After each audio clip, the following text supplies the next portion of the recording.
Hello viewers, একটি অত্যন্ত গুরুত্বপূর্ণ প্রশ্ন নিয়ে এই ভিডিওটিতে আলোচনা করতে চলেছি। এটি এরর সংক্রান্ত, এরর অ্যান্ড মেজারমেন্ট এই সংক্রান্ত একটি ভিডিও। এখানে প্রশ্নে বলা হচ্ছে যে a physical quantity X is expressed as X equal to A B square by C, অর্থাৎ এক্স একটি ফিজিক্যাল কোয়ান্টিটি যেটিকে এক্সপ্রেস করা হচ্ছে X equal to A B square by C এই ইকুয়েশনটির সাহায্যে। Calculate the percentage of error in X, এক্সের percentage of error সেটি ডিটারমাইন করতে হবে when the percentage of error in A B C are respectively 4, 2 and 3%। অর্থাৎ X একটি physical quantity আছে যার এক্সপ্রেশন হলো A B square by C, যেখানে এই এক্স কোয়ান্টিটিটি এ বি এবং সি এই তিনটে ভ্যারিয়েবলের উপর ডিপেন্ড করে। এ মাপতে গিয়ে 4% এরর দেখা গেছে, এ মাপতে গিয়ে 4% ভুল হয়েছে, এরর বলতে ভুল, এবং বি মাপতে গিয়ে 2% এরর দেখা দিয়েছে। অনুরূপভাবে সি মাপতে গিয়ে 3% এরর আছে। এ বি সি এই তিনটি মাপতে গিয়েই, তিনটি কোয়ান্টিটিকে মাপতে গিয়েই কিন্তু সামান্য সামান্য করে ভুল হয়েছে। যদি তাই হয় তাহলে এক্স মাপতে গিয়ে কত পার্সেন্ট ভুল হবে সেটি প্রশ্নে জানতে চাওয়া হয়েছে। তো এই ধরনের প্রশ্নকে সলভ করতে গেলে একটা স্ট্যান্ডার্ড ম্যাথামেটিক্যাল টেকনিক আছে, যে টেকনিকটিকে আমরা এখানে ব্যবহার করতে চলেছি। মনে রাখতে হবে যে টেকনিকটি হলো, এই যে সমীকরণটি দেওয়া আছে x equal to A B square by c, প্রথমে এই সমীকরণটির দুপাশে লগ নিতে হবে। লগ দুই প্রকারের হয়, একটা হচ্ছে ন্যাচারাল লগারিদম অর্থাৎ ই বেস লগ, এবং একটি হচ্ছে 10 বেস লগ। এই সমীকরণটির দুপাশে ই বেস লগ অর্থাৎ যাকে এলএন দিয়ে লেখা হয়, সেই এলএনটিকে দুপাশে কনসিডার করতে হবে। অর্থাৎ উভয় পাশে আমরা লগ নিয়ে পাই LN x is equal to LN A B square by C. এখন আমরা জানি যে লগের ভাগ মানে লগের বিয়োগ, অর্থাৎ এখানে যেটা হবে পরের লাইনটি আমি এইভাবে লিখতে পারি, ln a into b square divided by ln c, যেটা ছিল সেটি আসলে মাইনাস এলএন সি হিসেবে চলে আসবে। এখানে কি প্রপার্টি লগের ইউজ করলাম সেটি একটু আমি পাশে একটু আলোচনা করে দিই, যাদের জানা নেই তারা এই বিষয়টা একটু দেখে নেবে, আর যাদের জানা আছে তারা এই অংশটা স্কিপ করতে পারে। তো এলএন এ বাই বি, এই যে ম্যাথামেটিক্যাল এক্সপ্রেশনটি লেখা রয়েছে সেখানে আসলে এ বাই বি অর্থাৎ এ ভাগ বি করা আছে।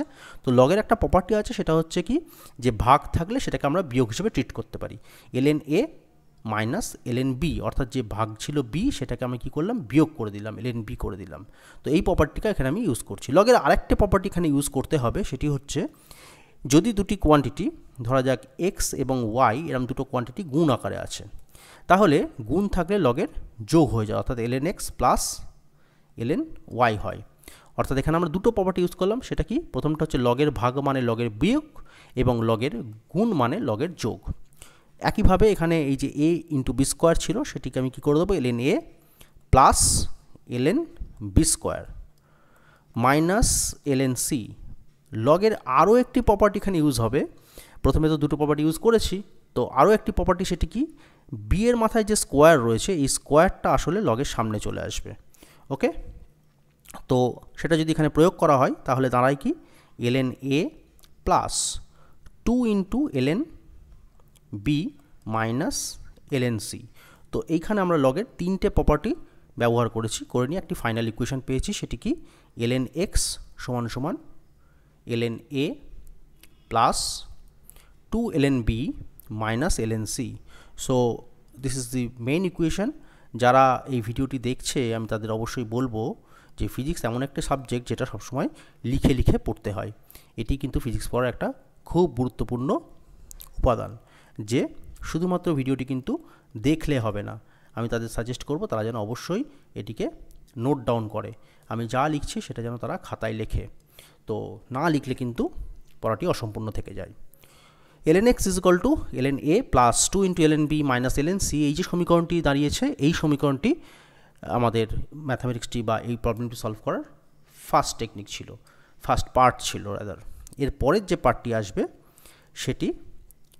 সেটি হলো এই লগ নিয়ে ইকুয়েশনটিকে দাঁড় করার পরে যে ইকুয়েশনটি ফাইনালি আমি পেলাম তাকে ডিফারেন্সিয়েট করতে হবে। অর্থাৎ পরবর্তী ধাপে আমরা কি করব, এই ইকুয়েশনটি যেটি পেয়েছি সেটিকে আমরা ডিফারেন্সিয়েট করব। তো এই অংশটি করার জন্য আমি একটা অন্য কালি ইউজ করছি। তাহলে অঙ্কটির প্রথম ধাপে কি করলাম, আমরা ন্যাচারাল লগারিদম দুপাশে নিলাম এবং লগের প্রপার্টি ইউজ করে একটা ফাইনাল ইকুয়েশন দাঁড় করলাম।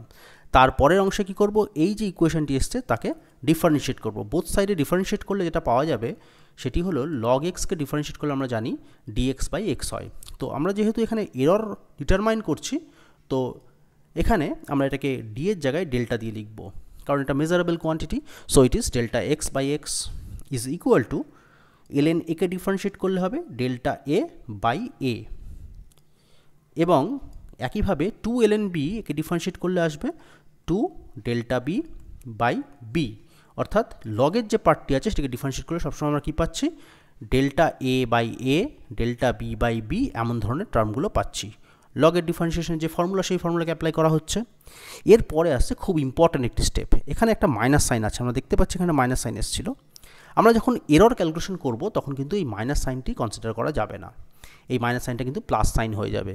তার কারণ কি, তার কারণ হলো এক্স ডিটারমাইন করতে গিয়ে, মানে এক্স মাপতে গিয়ে আমার কত ভুল হয়েছে সেটি আমার প্রশ্নে জানতে চাওয়া হয়েছে। এখন এক্সে ভুল কিসের কারণে আসছে, এ মাপতে গিয়ে ভুল এসছে, বি মাপতে গিয়ে ভুল এসছে, সি মাপতে গিয়েও ভুল আছে। এই তিনটি কোয়ান্টিটিকে মাপতে গিয়ে মোট যে ভুল সেটাই তো এক্সকে কন্ট্রিবিউট করছে, অর্থাৎ এক্সের মোট ভুলের কারণ তো তিনজনা। এখন আমি যদি এখানে মাইনাস সাইনটা কনসিডার করি তাহলে সি এর ভুলটা, সি মাপতে গিয়ে যে ভুলটা এসছে সেই ভুলটা আসলে বিয়োগ হয়ে যাবে।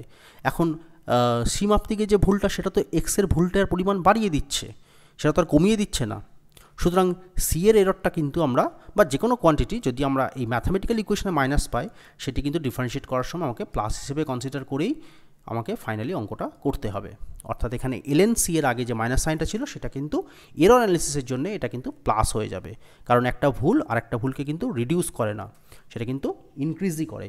অর্থাৎ সি এর ভুলটাকে কিন্তু আমাদের কনসিডার করতে হবে এবং সেটা পজিটিভ কন্ট্রিবিউশন দেবে।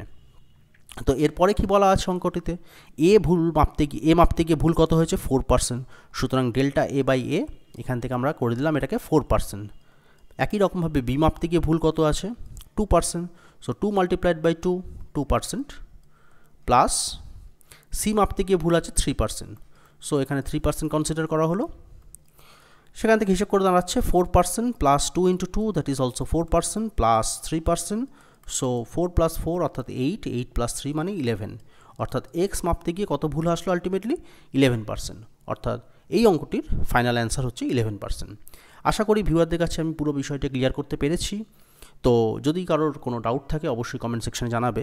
তো আরেকটি বিষয় আমার এখানে খুব বলে দেওয়া দরকার বলে মনে হয়, সেটি হলো অনেক ক্ষেত্রে আমি দেখেছি এমন প্রশ্ন জানতে চাওয়া হয় যে এ বি সি এই তিনটি প্যারামিটারের মধ্যে বা তিনটি ভ্যারিয়েবলের মধ্যে কোনটিকে সবথেকে গুরুত্ব দিয়ে মাপতে হবে, এই প্রশ্ন কিন্তু বহুবার বিভিন্ন জায়গায় জানতে চাওয়া হয়। তো অনেকেরই মনে হতে পারে যে এ মাপতে গিয়ে যেহেতু 4% ভুল হয়েছে তাহলে হয়তো এটিকেই সবথেকে বেশি গুরুত্ব দিয়ে মাপতে হবে, কিন্তু না, উত্তর হচ্ছে বি। এই যে বি কোয়ান্টিটিটা যেটা রয়েছে বা বি ভ্যারিয়েবল যেটি রয়েছে আমাদের কিন্তু সেই ভ্যারিয়েবলটিকে সবথেকে বেশি গুরুত্ব দিয়ে মাপতে হবে। তার কারণ কি, তার কারণ হচ্ছে বি এর মাথায় এখানে একটা স্কোয়ার টার্ম আছে, যে ভ্যারিয়েবলের মাথায় সবথেকে বেশি পাওয়ার থাকবে সেই ভ্যারিয়েবলটিকে কিন্তু সবথেকে বেশি গুরুত্ব দিয়ে মাপতে হবে। তার কারণ কি, এই স্কোয়ার টার্মটি থাকার ফলে এখানে কিন্তু এটা 2 দিয়ে মাল্টিপ্লাই হয়ে গেছে, এই 2 দিয়ে মাল্টিপ্লাই হওয়ার ফলে এখানে দেখা যাচ্ছে 2 দিয়ে মাল্টিপ্লাই হয়েছে। তো এখানে 2 দিয়ে মাল্টিপ্লাই হওয়ার ফলে কি হচ্ছে যে বি এর যে কন্ট্রিবিউশন সেটা কিন্তু 2 টাইমস হয়ে যাচ্ছে। সেই জন্যে আমাদের এই ইকুয়েশনটিতে যার পাওয়ার সবথেকে বেশি থাকবে সেই কোয়ান্টিটি কিন্তু সবথেকে বেশি গুরুত্ব দিয়ে মাপতে হবে। যদি এমন বলা থাকতো কোনো একটা ইকুয়েশনে, সে এক্স ইকুয়াল টু এমন বলা আছে a b cube by c to the power 4, তাহলে আমি দেখতে পাচ্ছি যে যদি এমন কোনো অঙ্ক থাকতো সেক্ষেত্রে আমি দেখতে পাচ্ছি যে সি এর মাথায় পাওয়ার সবথেকে বেশি। সুতরাং এই প্রবলেমটির ক্ষেত্রে যদি প্রশ্ন করা হতো কাকে সবথেকে বেশি গুরুত্ব দিয়ে মাপতে হবে, তাহলে কিন্তু সিকে গুরুত্ব দিয়ে মাপতে হতো, কারণ সি এর মাথায় পাওয়ারটা সবথেকে বেশি আছে। তো আশা করি এই অংশটিও আমি ভিউয়ারদের কাছে ক্লিয়ার করতে পেরেছি। ধন্যবাদ।